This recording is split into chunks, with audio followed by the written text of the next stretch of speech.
Chapter 3. Meow!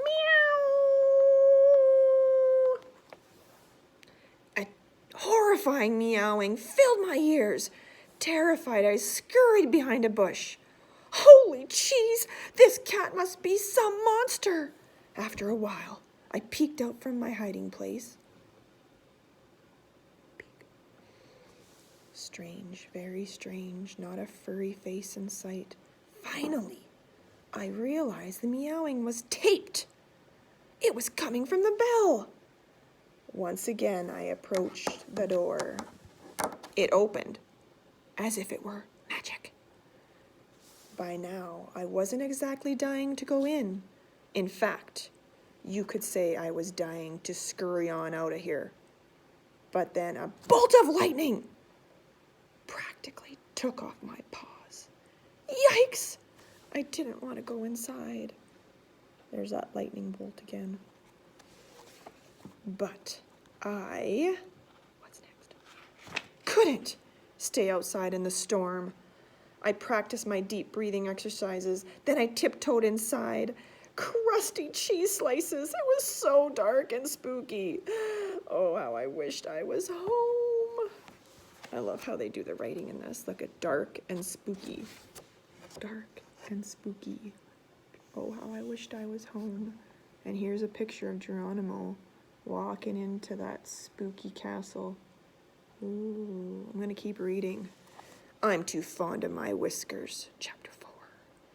Teeth chattering, I entered a dark and gloomy hall.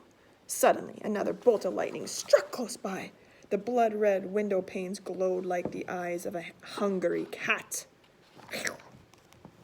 I jumped. Talk about a fur-raising experience. I headed down a dark corridor. That's a hallway. It led to a heavy wooden door. May I come in? Anybody home? I stuttered, pushing open the door. In front of me was a huge room filled with antique furniture. Dust and cobwebs hung over the sofa like unwanted guests the morning after a party. Gigantic paintings of cats from centuries long ago covered the walls. I was glad to not be living in that period. Too many cats back then. Then I noticed a velvet wall hanging with an embroidered writing that read, "This castle belongs to the most honorable dun, dun, dun, Duke Big Paw Canny Cat." That sounds like an important cat. Canny Cat? That reminded me of something. I closed my eyes and pictured my precious set of encyclopedias Ratanica. They like to do that. They use a lot of words. They change it to mice and rat and cat talk. Now, what was that I read about Canny Cat? Oh, yes, of course. The Canny Cats were leaders in the Great Battle of Waterloo. Get it? Waterloo. It took place in 1754. The cats and rats fought courageously with the paws and claws. Somehow I'm getting an accent here. Of course, as every mouth knows, the rodents won. Because it's like back then. I don't know. Did they talk like that back then? Probably not, guys. Since Waterloo, there have been no cats on our island. Just then, I noticed a plaque above the fireplace. I crept closer for a look. My whiskers began to tremble as I read the writing. Are you ready? There he is. I'm going to read this. "Oh, you foolish rodent who has made it thus far, I bet you don't know how unlucky you are. Retrace your steps and hit the old trail if you wish to save your miserable tail." Now I was shaking all over. I started to back away and bumped into a bookcase. A big fat book landed on my right paw. Cheese niblets! That book weighed more than a 10-ton block of cheddar. Look at him. Oh no, the book fell right on his toe. Youch. Youchies. Seconds later, I tripped over the carpet. I landed snout first. Connor, what's a snout? You always get that one. In the fireplace. Now I was covered in ashes from head to tail. How would I explain this mess to Starchet, the cute mouse down at my dry cleaners? Oh, he likes a girl mouse named Starchet. It's a cute name. I tried to grab the edge of the fireplace, but missed. Instead, I grabbed a doily, that's like a little lacy cloth thing you put on a table, with a heavy silver tray on it.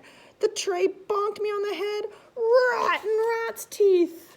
Look at this poor guy. He is having a heck of a time. I was going to have some lump on my head. I wouldn't be able to wear a hat for weeks. Of course, I never really wore a hat. It would clash with my suit and tie. Good point. But now I wouldn't have a choice. I sighed, leaning against the suit of honor standing beside the fireplace. Big a mistake. The armor tumbled to the floor. Whoosh! A sharp hatchet nearby took off my snout. So here's the armor with his big hatchet, and whoosh! Took off his snout. I got up in a daze, trying to steady myself.